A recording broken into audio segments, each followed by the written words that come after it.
The wicked pagan world tells us to indulge ourselves. Get yours. Look out for number one. Be proud. Jesus tells us to deny ourselves. And it could be our lifestyle. It could be our culture, our politics. It could be our favorite ice cream flavor. It doesn't matter.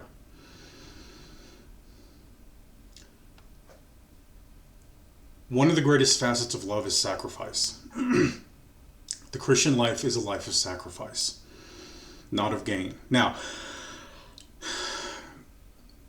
we might be able to say that there's, growth and gain. I mean, if we're growing, we are gaining wisdom and maturity.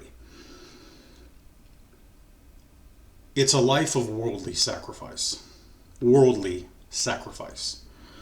And so often, even lately, it's like I've seen a lot of people in the church that want to hold on to something in their lifestyle or their lifestyle itself. They want to hold on to this habit or this idea, And I do believe in my experience that Christ, I haven't been asked to sacrifice a whole lot, but if I was asked, how would I respond?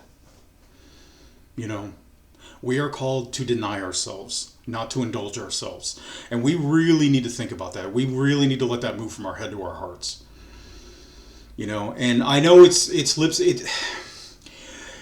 to ask this. I'm gonna say it anyway. It's like if Jesus, asked us to sacrifice our sexuality and our lifestyle, right? If he asked us to sacrifice half our income, if he asked us to sacrifice our politics, if he fill in the blank.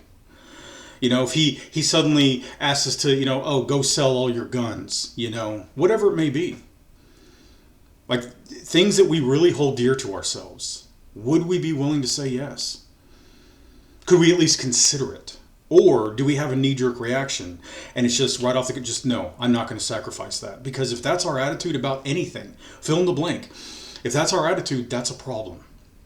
And I'm not saying I'm perfect at it. Nobody is. Right? I do think this comes with growth. But at the end of the day, we are not called to indulge ourselves. Okay? We are not called to be self-seeking. We are called to live a life of sacrifice and self-denial. Take care.